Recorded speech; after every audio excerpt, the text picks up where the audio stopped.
वज़ीर बल्दियात सिंध सईद गनी ने एक काम अच्छा किया और बेहतरीन काम किया और 30% ओसेटी में इजाफा किया, और वो भी तमाम मालूमात हासिल करने के बाद। यकीनी तौर पर ये खुशी होनी चाहिए और चेहरे पे ये मुस्कुराहट आनी चाहिए, इसलिए कि बल्दियाती इदारों के मुलाजमीन और खुसूसन सिंध के लोगों के लिए यकीनी तौर पर एक रिलीफ था। सिंध के लोगों के लिए भी मुलाजमान और मुलाजमीन के साथ तो यकीनी तौर पर वज़ीर बल्दियात सिंध सईद गनी ने एक शानदार कारनामा अंजाम दिया था, क्योंकि इससे पहले शाजिया रिजवी सेक्रेटरी बल्दियात थी। उन्होंने 2014 में एक खातून होने के बावजूद भी बेहतरीन काम किया था और ओसेटी में इजाफा करवाया था। लेकिन सईद गनी की तरफ से इजाफे के बाद यकीनी तौर पर वजारत बल्दियात के तहत चलने वाले बल्दियाती इदारे और पूरा सिंध के बल्दियाती इदारों में थोड़ी सी खुशहाली आ गई थी, इसलिए कि तनख्वाहों का बोझ भी ख़त्म हो गया था और टाउन्स के अंदर जो कुछ हुआ था उस पर मट्टी पाव वाली कहानी भी हो गई थी, और जिससे यकीनी तौर पर तमाम मुलाजमीन जो हो गए थे भर्ती वो रेगुलाइज भी हो गए हैं, और अब जाली भर्ती और बोगस भर्ती तो कोई रही नहीं। इसलिए कि सिंध हुकूमत ने बाकायदा तौर पर वजारत बल्दियात के तहत उस तनख्वाहों में इजाफा करके और उनका सब ज़ीरो करके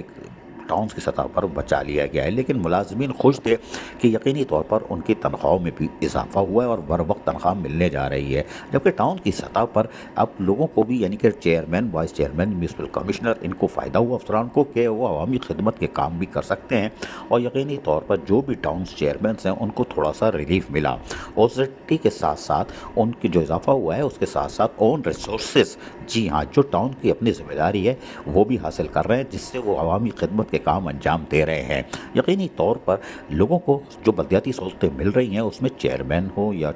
चीफ एग्जीक्यूटिव, म्यूनसिपल कमिश्नर, उनका फ़र्ज़ बनता है और वो यकीनी तौर पर अदा करने की कोशिश कर रहे हैं, और उनको यकीनी तौर पर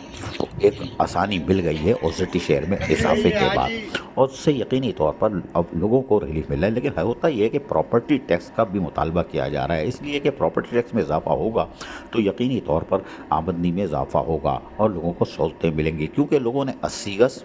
और 80 गज 120 गज पे माफ़ी थी, लेकिन लोगों ने 80 गज और 120 गज पे एफएल टावर और कोहे हिमालय, केटू की पहाड़ियाँ बना ली हैं, और यकीनी तौर पर वो रिलीफ ख़त्म हो गया है। अब यकीनी तौर पर टाउन्स की सतह पर मुतालबा किया जा रहा है कि 80 गज और 120 गज पे जिन्होंने डबल, ट्रिपल, चौवल और ये एफएल टावर जो बनाए हुए हैं, और इसको नोटिस लिया जाए और प्रॉपर्टी टैक्स इस पर लागू किया जाए। उसकी वजह यह है कि एक तो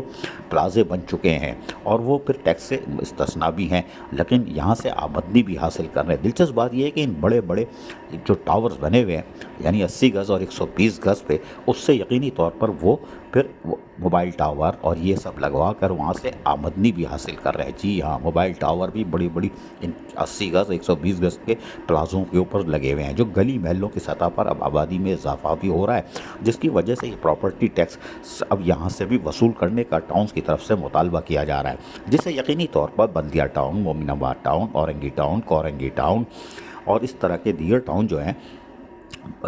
मारीपुर टाउन हो गए, न्यू कराची टाउन हो गए, इनकी भी आमदनी में इजाफा होगा। जहाँ 80-120 गज के मकान हैं ज़्यादातर अक्सरियत में, और प्रॉपर्टी टैक्स उसमें छूट है। लेकिन जब प्लाजे बन गए हैं तो यकीनी तौर पर अब मुतालबा किया जा रहा है कि इन पर टैक्स लागू किया जाए, और जो सिंगल स्टोरी हैं वो तो मुस्तस्ना रहेंगे 80-120 गज के, लेकिन जिन्होंने